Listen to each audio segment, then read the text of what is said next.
Dans l'Église, personne n'est jamais seul. Jamais nous ne sommes isolés. Vous le savez, par l'Esprit Saint qui habite dans nos cœurs, nous sommes reliés les uns aux autres par des fils mystérieux, invisibles, mais réels.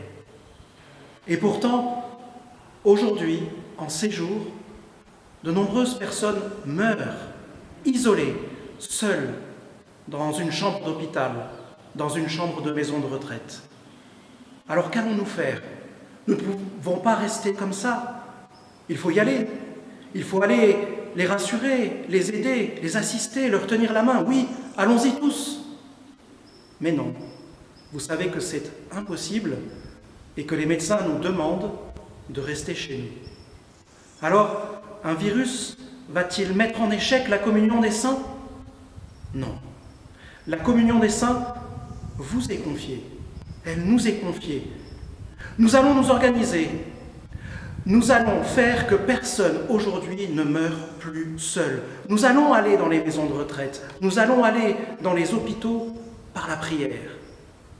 Nous allons réellement tenir la main des mourants, mystérieusement, mais réellement. Nous allons les rassurer, nous allons les entourer. Nous avons besoin les uns des autres. Aujourd'hui, en France, une personne meurt toutes les 3 minutes dans une chambre d'hôpital. Nous ne pouvons pas les laisser seuls. Alors que faire concrètement? À un moment, dans la journée, chacun de nous peut s'arrêter pendant 3 minutes et au fond de son cœur simplement dire « Mon Dieu, je rejoins cet homme, cette femme qui va mourir dans les 3 minutes. Je suis là pour lui tenir la main. Je suis là pour l'entourer. Faites qu'il sente l'Église auprès de lui pour le rassurer.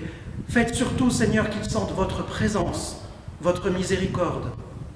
Seigneur, j'emmène cet homme, cette femme auprès de votre croix. Je l'emmène dans votre cœur que vous avez ouvert pour le recevoir.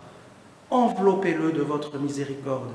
Seigneur, au moment de sa mort, faites que cet homme, cette femme ne soit pas seul, mais que toute l'Église soit là, auprès de lui. Nous avons besoin d'être nombreux pour que personne, aujourd'hui, ne meure seul.